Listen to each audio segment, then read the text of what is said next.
Today on Pots and Trowels I'm going to be sowing microgreens, and that's brought to you with the support of Cobra Garden and Allett.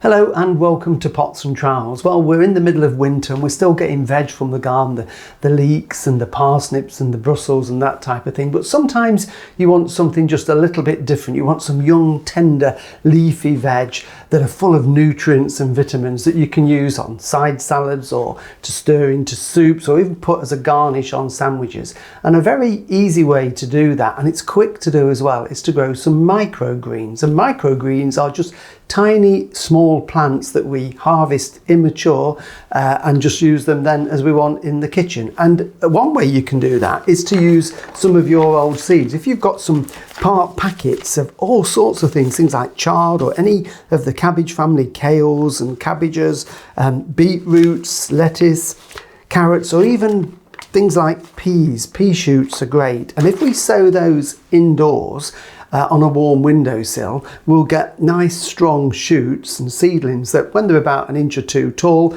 we can chop them off with the scissors and use them as microgreens. So it's a good way to use up those bits and bobs that you've got in packets that you might think there isn't enough to sow a row. That's how to put them to good use. But another way to do it is to buy packets of microgreens, and there are quite a few available now. I've just got a small selection here. We've got things like mazunas and pak choy. You can get spinach and chicory and mustard, a whole range of plants that we grow mainly just for their seedling stage. They wouldn't, most of them except for pak choy, wouldn't mature into big vegetables. And the great thing about these is they germinate very quickly, and within a couple of weeks of sowing, you're going to be picking your own microgreens. So how do you sow them?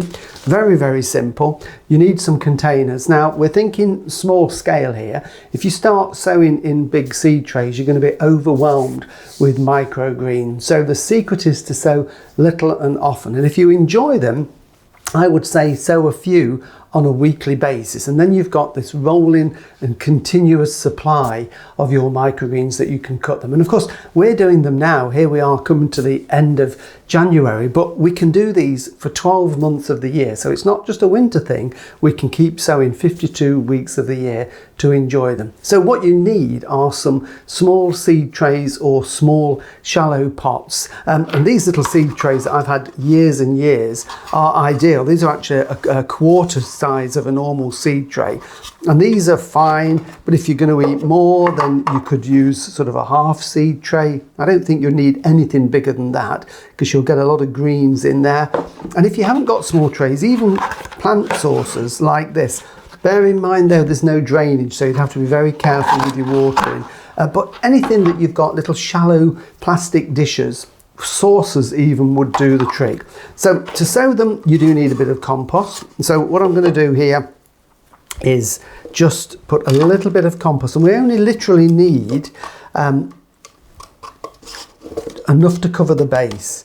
If you remember at school when we used to sow mustard and cress, it's a bit like that. So there's probably only there, 3/4 a centimetre or two at the very most of compost, and I'm just going to level that out and just lightly firm it with the base of that, so we've got an even surface to sow on. And then it is simply just a case of getting a packet of your microgreens and sowing them. Now, it's a good idea to sow, I think, 2 or 3 different types of microgreens. They've all got their own distinctive flavour. Some are spicy, some are peppery, some are more acidic.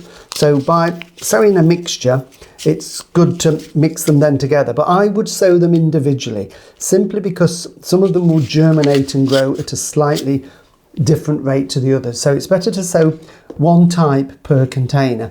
And all I'm literally going to do is very, very thinly sow a few of those seeds onto the surface. Now, we can sow these quite thick.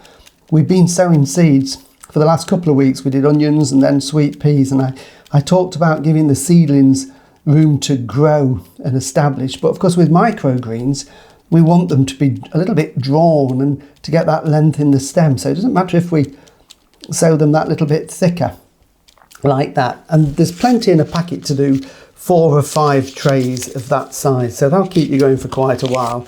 I'm not going to cover these over. Normally we would cover seeds over, but we don't need to. What we do need to do, of course, is put a label in if we're growing lots of types, if you want to know what they are, and to give them just a very light drink, just to moisten that compost like that, so that the seeds are now in contact, and that will to a certain extent wash the seed down into the compost to keep them moist. And once we've sown 2, 3, 4, however many containers of these microgreens that you want, they need to then go on a warm windowsill, a bright warm windowsill. It doesn't have to be red hot, you know, just an ordinary house windowsill is fine, where they've got the light and they've got that little bit of warmth. And keep your eye on them, they'll germinate very quickly. Some of them will germinate, like the mustard for example, within 2 or 3 days.